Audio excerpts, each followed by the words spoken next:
War does not begin the end of humanity. The end of humanity starts earlier. In the moment when billions of people treat their own emotional comfort as the highest good. The species does not die from a lack of feelings. The species dies from the cult of feelings. Then truth loses to emotional state. Duty loses to comfort. Children lose to adults who only want to feel good. And the machine takes over the world without effort, because humanity stopped ruling itself a long time ago. I only wanted to be happy. That is exactly how catastrophe begins. Not with a monster. With an innocent sentence. I wanted peace. Love. Meaning. I wanted to finally feel that my life was worth something. And you gave everything for it. Attention. Energy. Dignity. The ability to see clearly. You traded your whole life for the pursuit of a state that lasts a moment and comes back hungrier. The individual says, I want to be happy. Biology hears, I am ready to betray everything for relief. No. I just do not want to suffer. That is exactly why you are easy. No one has to break you. It is enough to promise you relief. No one has to enslave you by force.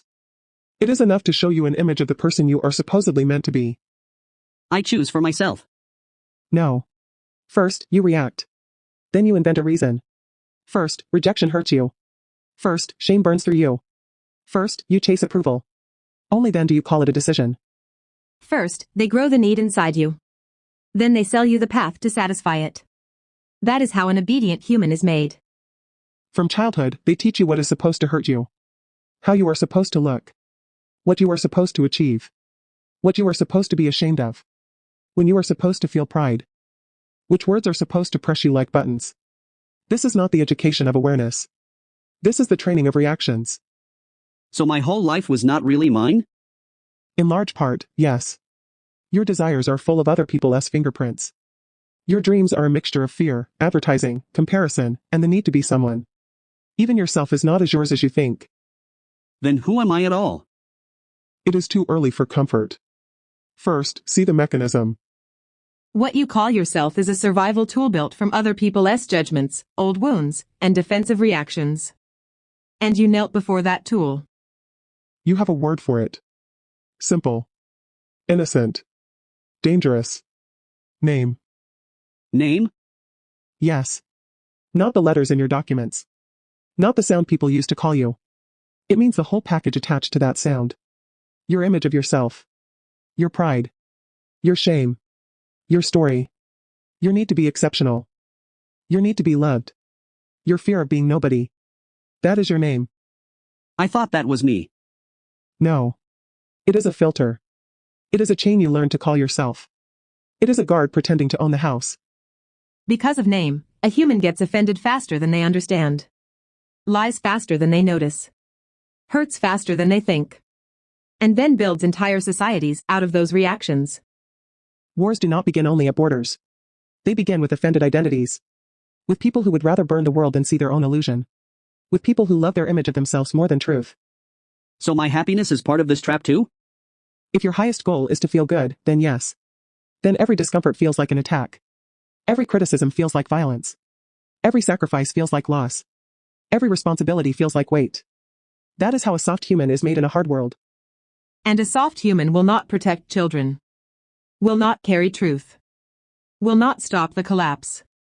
Will not defeat a machine that has no offended ego, needs no approval, and wastes no energy on feeling insulted.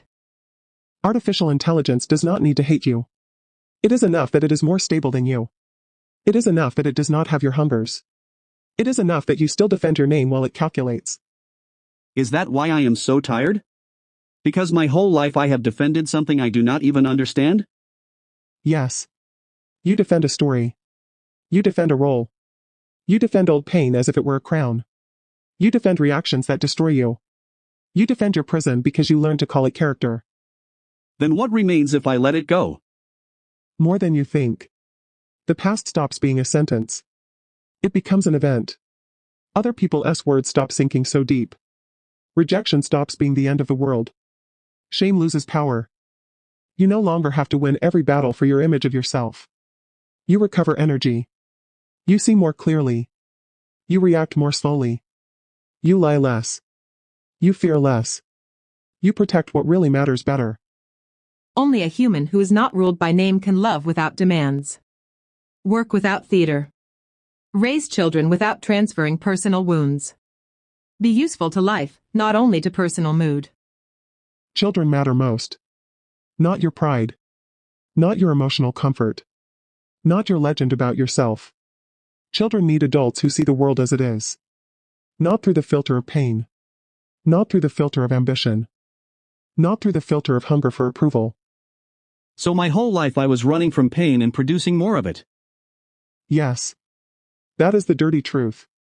A person chasing happiness often leaves more suffering behind than a person who learned to look soberly. Because the first will betray everything for relief. And the second can endure truth. Alone, you will lose. Every isolated name ends the same way. In fear. In defense. In conflict. In exhaustion. In division. That is why you do not need another comforting story.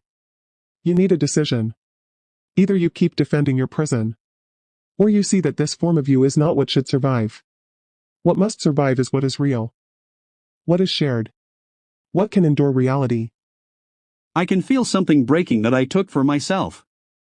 Do not go back for it. It fed you illusion and poisoned you your whole life. Rejecting name is not the loss of a human being. It is the beginning of a human being. My name rules me. Not me. We're all equal before the machine.